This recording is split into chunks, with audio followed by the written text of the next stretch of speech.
नमस्कार साथियों, स्वागत है आपका अपने यूट्यूब चैनल यशस्वी न्यूज अपडेट्स पर। आज हम बात करते हैं 4.5 साल में भी शिक्षा सेवा चयन आयोग नहीं बन पाया। जब 17 में नई सरकार बनी थी तो उन्होंने ऐलान किया था कि जितने भी प्राथमिक, उच्चतर, माध्यमिक जितने भी आयोग हैं उन सबको मर्ज करके एक में बनाया जाएगा। ऐसे में ज़मीन भी देखी गई थी, ऐलान भी किया गया था कि शिक्षा सेवा चयन आयोग एक बनेगा और उसी के अंतर्गत उसी में प्राथमिक भर्ती, उच्चतर, माध्यमिक जितने हैं सब कार्यालय हैं, सब एक में स्थापित हो जाएगा। तो आप यहाँ देख सकते हैं कि आज के पेपर में भी निकला है ऐसा कि शिक्षा चयन आयोग 4 साल नहीं बन पाया। जिसकी वजह से 5 साल के अंदर मात्र 1 भर्ती हो पाई माध्यमिक की और दोबारा निकलते-निकलते समय बीत गया। वहीं देखते हैं कि वोटर लिस्ट में अपना नाम जुड़वाने के लिए अभी भी आपको ऑनलाइन लिंक है, उससे कर सकते हैं जो नहीं करा पाए हैं। और लेखपाल की बात करते हैं, लेखपाल जो एग्ज़ाम जो फार्म भरा जा रहा है, अभी ₹25 शुल्क है, लेकिन ऐसे में जो शॉर्ट लिस्ट बनेगी, शॉर्ट लिस्ट बनने के बाद जिनका होगा उसके बाद फिर उनसे आवेदन होने की प्रक्रिया सुनी जा रही है और रोजगार को चुनावी मुद्दा युवा मंच वाले बनाएँगे। और वहीं बात करते हैं रेल किराए के साथ अब स्टेशन विकास शुल्क भी ऐड किया जाएगा। तो आइए इसको आपको डिटेल में दिखाते हैं। आप यहाँ देखते हैं 4.5 साल में नहीं बन पाया शिक्षा सेवा चयन आयोग। विधानसभा चुनाव की घोषणा तो हो गई लेकिन प्रदेश में परिषदीय स्कूलों से हो लेकर अशासकीय सहायता प्राप्त महाविद्यालयों तक में शिक्षकों की भर्ती के लिए उत्तर प्रदेश शिक्षा सेवन आयोग 4.5 साल की तमाम कोशिशों के बावजूद अस्तित्व में नहीं आ सका। युवाओं की समय से नौकरी मिलने का सपना भी अधूरा रह गया। मार्च 2017 में सरकार बनने के बाद ही शिक्षकों की भर्तियों के लिए एक आयोग के गठन की कवायद शुरू हुई थी। इसके लिए उत्तर प्रदेश सरकार ने उच्चतर शिक्षा सेवन आयोग और माध्यमिक शिक्षा सेवा चयन बोर्ड का विलय करने का निर्णय लिया गया था। इन आयोगों के विलय के लिए पहली बैठक 19 जुलाई 2017 को लखनऊ में हुई थी। इसके बाद चयन बोर्ड के तत्कालीन अध्यक्ष हीरालाल गुप्ता और उच्चतर के अध्यक्ष प्रभात मित्तल ने इस्तीफा दे दिया था। सदस्यों से भी इस्तीफे ले लिए गए थे। अब देखिए इसके लेकिन इसके बाद नए आदेश के गठन की प्रक्रिया धीमी पड़ गई। दोनों आयोगों की भर्तियां ठप होने देख छात्रों ने दबाव बनाया। इसके बाद सरकार ने 4 फरवरी 2018 को प्रोफेसर ईश्वर शरण विश्वकर्मा को उच्चतर शिक्षा सेवा आयोग का अध्यक्ष और सेवानिवृत्त आईएएस अधिकारी विदेश कुमार को 8 अप्रैल 2018 को चयन बोर्ड का अध्यक्ष नियुक्त किया। सरकार के विश्वास पास लोगों को इन आयोगों का सदस्य बनाया गया। उसके बाद भर्ती प्रक्रिया पूर्व की तरह शुरू हो गई। फिर 10 जनवरी 2020 को उच्चतर शिक्षा सेवा आयोग की सचिव वंदना त्रिपाठी, चयन बोर्ड की सचिव कीर्ति गौतम, उच्च शिक्षा के संयुक्त निदेशक राजीव पांडे, माध्यमिक शिक्षा के संयुक्त निदेशक भगवती सिंह और बेसिक शिक्षा के संयुक्त निदेशक गणेश कुमार के हस्ताक्षर से उत्तर प्रदेश शिक्षा उच्च शिक्षा सेवा चयन आयोग नियमावली 2019 अधिसूचित की गई। लेकिन उसके बाद फिर से प्रक्रिया आगे नहीं बढ़ी। तो आप लोग यहाँ पर देख सकते हैं साफ-साफ कि कितना प्रतियोगी छात्रों को बरगलाया गया कि पहले तो एक में हो जाएगा आयोग तो भर्ती निकलेगी। जब भर्ती नहीं निकली तो फिर युवा मंच के बैनर तले प्रतियोगी छात्रों ने एक बड़ा आंदोलन किया और एक तरीके से कुछ न कुछ भर्ती निकाल ली गई। और आप देखते हैं कि चुनाव होने वाला है लेकिन अब तक की प्रक्रिया नहीं हो पाई। और इन संस्थाओं में भर्ती का मिलता है अधिकार। इसमें देख सकते हैं कि परिषदीय प्राथमिक स्कूलों में सहायक अध्यापक, सहायता प्राप्त जूनियर हाई स्कूल और संबंध प्राइमरी में सहायक अध्यापक व प्रधानाध्यापक, सहायता प्राप्त माध्यमिक विद्यालय व संबंध प्राइमरी में सहायक अध्यापक व प्रधानाध्यापक, सहायता प्राप्त इंटर कॉलेज में प्रवक्ता प्रधानाचार्य, शासकीय सहायता प्राप्त महाविद्यालय में असिस्टेंट प्रोफेसर आचार्य, अशासकीय सहायता प्राप्त हाई स्कूल इंटर कॉलेज व महाविद्यालयों में लिखित परीक्षा के आधार पर असिस्टेंट कमिटी। यानी कि इतनी जो भर्तियां हैं आप देख सकते हैं कि यदि इस आयोग का गठन हो गया होता, ठीक? यदि गठन नहीं हुआ तो ठीक है, जो आयोग जैसे थे वैसे ही थे, वैसे रहते तो कम समय भर्ती कुछ आती।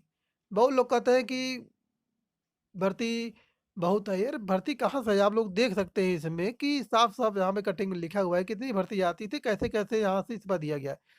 इस प्रकार से हाल रहा शिक्षा विभाग का। अगर शायद ये आयोग बन गया होता तो आज पता नहीं कितने युवा नौकरी पा गए होते। आइए फिर अगली कड़ी इसको देख। यहाँ देख सकते हैं वोटर लिस्ट नाम कटने की शिकायतें कि काफ़ी हो रही हैं। अभी अगले बार के चुनाव में भी देखा गया था कि यहीं इलाहाबाद के करेली में करीब काफ़ी 4,000 मुस्लिमों का वोटर कट गया था, ऐसा सुनने में आया था पेपर के माध्यम से। यहाँ आप देख सकते हैं कि जिनका नाम कट गया है उनके लिए वैसे व्यवस्था भी है, ऐसे उड़वा सकते हैं वोटर लिस्ट में अपना नाम। अगर किसी वोटर का नाम किसी कारण से छूट गया है तो वो अपना ऑनलाइन, ऑफलाइन माध्यम तथा बूथ लेवल अधिकारी, निर्वाचक रजिस्टर के अधिकारी के कार्यालय से मतदाता पंजीकरण केंद्र एवं इस ऑनलाइन के माध्यम से जुड़ा सकते हैं। तो आप यदि अगर आपके पास नहीं है तो ये आप गूगल पे डाल के जो है voter portal dot EIC dot government dot in इसको आप ओपन करेंगे, इसमें 6 का जो फार्म मिलता है वो खुल जाएगा, आप उसको भर सकते हैं।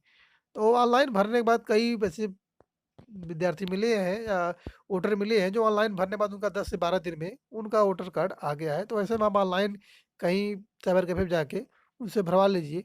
हो सकता है वो प्रक्रिया जल्दी हो जाए। आप इस निर्वाचन प्रक्रिया में भाग लेके अपनी भागीदारी दीजिए। यहाँ पे लिखा भी गया है कि पुनरीक्षण के बाद बीती 5 जनवरी को जारी प्रदेश की नई वोटर लिस्ट में नाम न होने की शिकायतें आने लगी हैं। लखनऊ के कैंट विधानसभा क्षेत्र के तहत डायमंड डेयरी कॉलोनी में आसपास के लोगों ने हिंदुस्तान के माध्यम से तो 17 विधानसभा चुनाव की वोटर लिस्ट में उनका नाम था, मगर इस बार उनका नाम है ही नहीं। कुछ जिलों से जानकारी हासिल की कि हिंदुस्तान ने गुंडा कार्यालय से जानकारी मिली। 5 जनवरी के बाद जिले की चारों तहसीलों में अब तक कुल 70 शिकायतें मिली हैं, जिसमें वोटर लिस्ट के नाम न होने पर नाम जोड़ने के लिए आवेदन किया है बहराइच जिले से भी। तो इस प्रकार से आप यहाँ पे आप देख सकते हैं जिनका अभी भी छूट गया है ऑनलाइन कर दें। ऑनलाइन बल्कि आपका बहुत अच्छा है। आप अपने से नहीं कर पा रहे हैं तो आप जाइए, नहीं करते समझ में आ रहा है तो आप यूट्यूब भी किसी को देख के उसके माध्यम से आप कर सकते हैं। अभी आप यहाँ देख सकते हैं कि अभी पेड परीक्षा देने वाले सभी छात्र भर सकेंगे लेखपाल का फार्म। आप देखते भी हैं कि सभी के लिए फार्म ओपन किया गया है, लेखपाल का जो फार्म है। परंतु मुख्य परीक्षा के समय पेड मार्क्स के आधार पर किया जाएगा शॉर्ट लिस्ट। उसके लिए एडमिट कार्ड डाउनलोड के समय फिर से देना होगा शुल्क। अभी आप सोच रहे हैं कि मेरा 25 रुपया शुल्क है, लेकिन अभी इनकी शुल्क लेने की है। अभी जो इनका नंबर कम है वो शॉर्ट लिस्ट में बाहर हो सकते हैं। अभी जो एनएम का 6 फरवरी को परीक्षा है उसका फार्म भरा गया है और उसमें शॉर्ट लिस्टिंग व्यवस्था चल रही है कि इसका फार्म सही से गलत है। और फिर आगे देखें 2 बार जमा करना होगा शुल्क। इस भर्ती में शामिल होने जा रहे अभ्यर्थियों को 2 बार आवेदन शुल्क जमा करना होगा। दरअसल आयोग ने अभी पेड में शामिल होने वाले सभी अभ्यर्थियों को आवेदन का मौका दिया है। पेड में शामिल होने वाले किसी भी श्रेणी के अभ्यर्थी अभी ₹25 का शुल्क जमा करके इस भर्ती के लिए आवेदन कर सकते हैं। अभी आवेदन करने के बाद आयोग मुख्य परीक्षा के समय अभ्यर्थियों के पेड के मार्क्स के आधार पर शॉर्टलिस्ट करेंगी। जो अभ्यर्थी मुख्य परीक्षा में शामिल होने के योग्य घोषित किए जाएंगे उन्हें अपना एडमिट कार्ड डाउनलोड करने से पहले फिर से शुल्क जमा करना होगा। आयोग ने अभी ये घोषणा नहीं की है कि उसमें अभ्यर्थियों को कितने रुपए शुल्क जमा करना होगा। तो ये जान लीजिए जिसका नंबर अभी कम है 50 नंबर के कम जिनका है वो अभी तैयारी बिल्कुल ना करें, क्योंकि वो फार्म भरवाने से कोई मतलब नहीं है। जब ये बता रहे हैं कि शॉर्ट लिस्ट में दोबारा पैसा देना होगा तो आप लोग अभी तैयारी न करिए। जिसका भी 50 नंबर के 50 नंबर से कम है पूर्णांक नंबर है, 50 के ऊपर वाले जिसका वो है वो एक बार तैयारी कर सकते हैं, लेकिन फिर भी उनके मन में आशंकाएं बनी रहती हैं। वहीं आप देखते हैं कि रोजगार को चुनावी मुद्दा बनाएंगे युवा। युवा मंच की ओर से रविवार की वर्चुअल मीटिंग में रोजगार को चुनावी मुद्दा बनाने में विचार विमर्श हुआ। वर्चुअल मीटिंग इसलिए हुई कि अब चुनाव आचार संहिता लग गया है और ऐसे में कोई मीटिंग नहीं कर सकता। तो ऐसे में वर्चुअल मीटिंग द्वारा निर्णय लिया गया कि इस अभियान के आगाज सोशल मीडिया पर 12 जनवरी को युवा दिवस के मौके पर होगा। वक्ताओं ने कहा कि दलों को यह बताना चाहिए कि प्रदेश में 5 लाख रिक्त पदों को सरकार बनने पर कितने दिनों के अंदर विज्ञापित चयन प्रक्रिया पूरी करेंगे और कितने पद सरकारी नौकरी के पद सृजित कर। और वहीं पर आप देख सकते हैं कि यात्री को किराए के साथ अब देना होगा स्टेशन विकास शुल्क। अब ये देखिए एक यात्री को भी एक चार्ज और लग गया है। किराया नहीं बढ़ा तो विकास के नाम पर शुरू कर दी वसूली। अभी किराया बढ़ने की बात करते हैं। अभी जो पैसेंजर ट्रेनें चल रही थी कोरोना काल से, अभी उनका जो रेट 25 रुपया था उनका रेट 55 रुपया है। अभी तक वो बरकरार है। अभी कुछ पैसेंजर ट्रेनें तो चली भी नहीं और फिर से कोरोना काल आ गया है। तो यहाँ हम देख सकते हैं गैर उपनगरीय क्षेत्र में चलने वाली ट्रेनों में आरक्षित छड़ी के लिए 25 रुपये, शयनयान के लिए 50, 25, शयनयान महिला छड़ी 25। इस प्रकार से इन लोगों के विकास शुल्क के नाम पे इस पे थोप दिया गया है। अब आप देखिए कितना विकास होता है रेल हुआ, कितना विकास नहीं। तो दोस्तों इस प्रकार से आज की ये न्यूज़ रही। वीडियो यदि पसंद आए तो वीडियो को लाइक शेयर सब्सक्राइब करना न भूलें। धन्यवाद दोस्तों। नमस्कार।